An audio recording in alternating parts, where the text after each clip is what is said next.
Once again, good afternoon, Kenyans. This is Mureithi from Mureithi Speaks. And let me take this opportunity to say that I'm quite impressed by the manner in which things turned out at the Supreme Court. This is because the Supreme Court, which of course happens to be the highest court in this country under the 2010 constitutional dispensation, it put the last nail on the coffin of the BBI.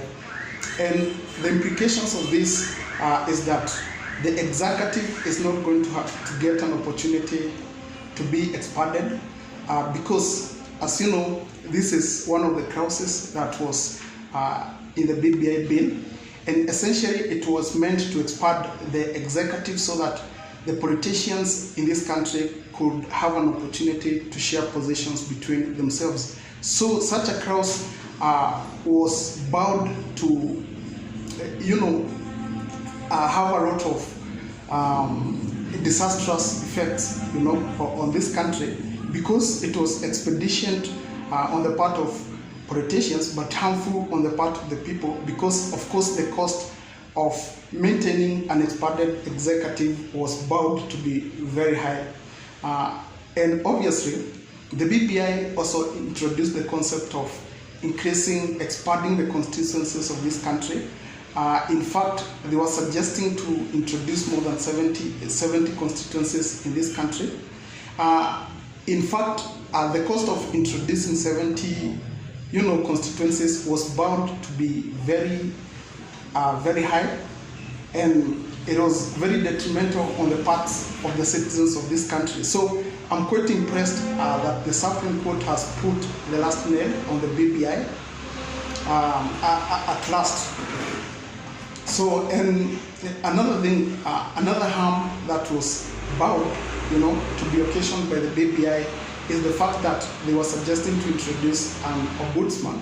And basically an ombudsman was going, to be like a prefect for all the judges, of the courts of this country. And as you know, for the last 10 years, ever since we enacted the new constitution, the judges have been very bold.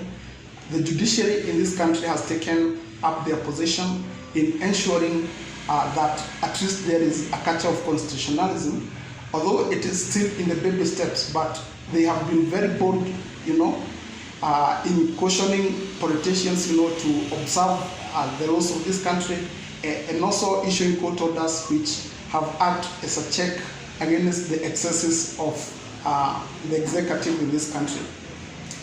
Nevertheless, there are quite some few observations that I would like to make with respect to the judgment of the Supreme Court. And I have fears that what we obtained, yesterday at the Supreme Court might be Pyrrhic victory. This is because, all the judges agreed that the basic structure of the Constitution does not stand. In fact, one of the judges stated that the basic structure concept is just a school of thought, and it does not exist, and so it should not be enforced in this country. And insofar as I'm concerned, this is going to have various harmful consequences down the line in this country, because there are going to be some other politicians who are going, to assume the executive once Uhuru Kenyatta exits power in August.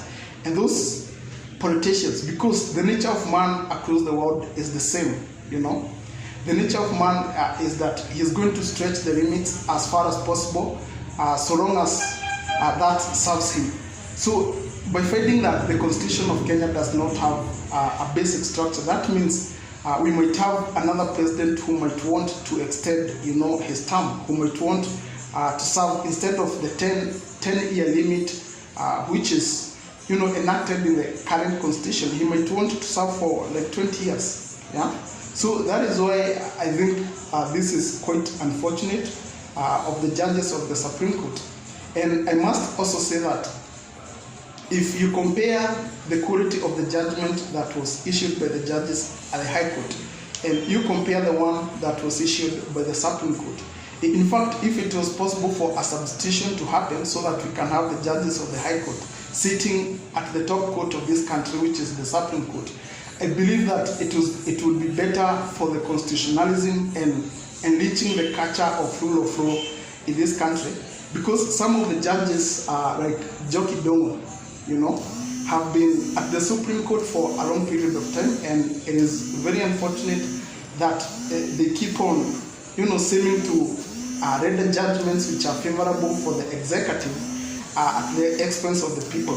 So that is all for today, and if you want more of this content, please subscribe to Morezi Speaks.